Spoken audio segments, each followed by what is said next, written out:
ដេចនាងយំដេចស្រីយំខាងនឹងខ្ញុំឬខាងអ្នកណាបងស្រីច្រៀងដេចនាងយំដេចស្រីយំខាងនឹងខ្ញុំឬខាងអ្នកណាឬសប្បាយពួកយើងបានជួបគ្នាឬយ៉ាងណាសូមជីវ៉ាស្រដីឬសោកបងជាអ្នកចម្រៀងឬមួយនាងស្រណោះភ្លៀងកណ្ដាលរាត្រី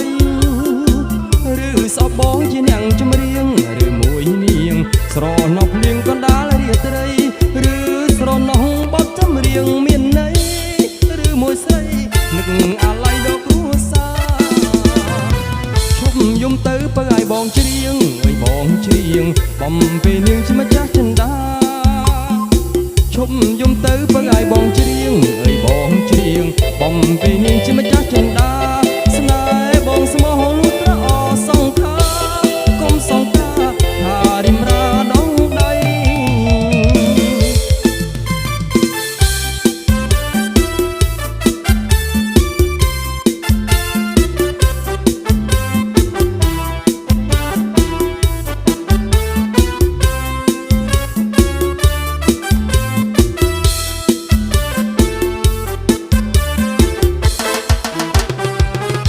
ស្រីច្រៀងដេចនាងយំដេចស្រីយំ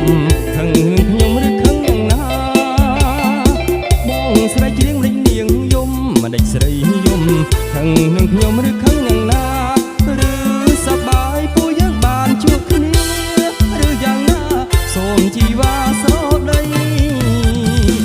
ឬសោកបងជាអ្នកចម្រៀងឬមួយនាងស្រណោះភ្លៀងកណ្ដាលរាត្រីឬសោកបងជាអ្នកចម្រៀងឬមួយនាងស្រណោះភ្លៀងកណ្ដាលរាត្រីឬស្រណោះបទចម្រៀងមានន័យឬមួយស្រីនឹកអាឡ័យដល់គ្រួសារឈប់យំទៅបើឲ្យបងច្រៀងអើយបងច្រៀងបំពេលនាងជាម្ចាស់ចិន្តាឈប់យំទៅបើឲ្យបងច្រៀងអើយបងច្រៀងបំពេលនាងជាម្ចាស់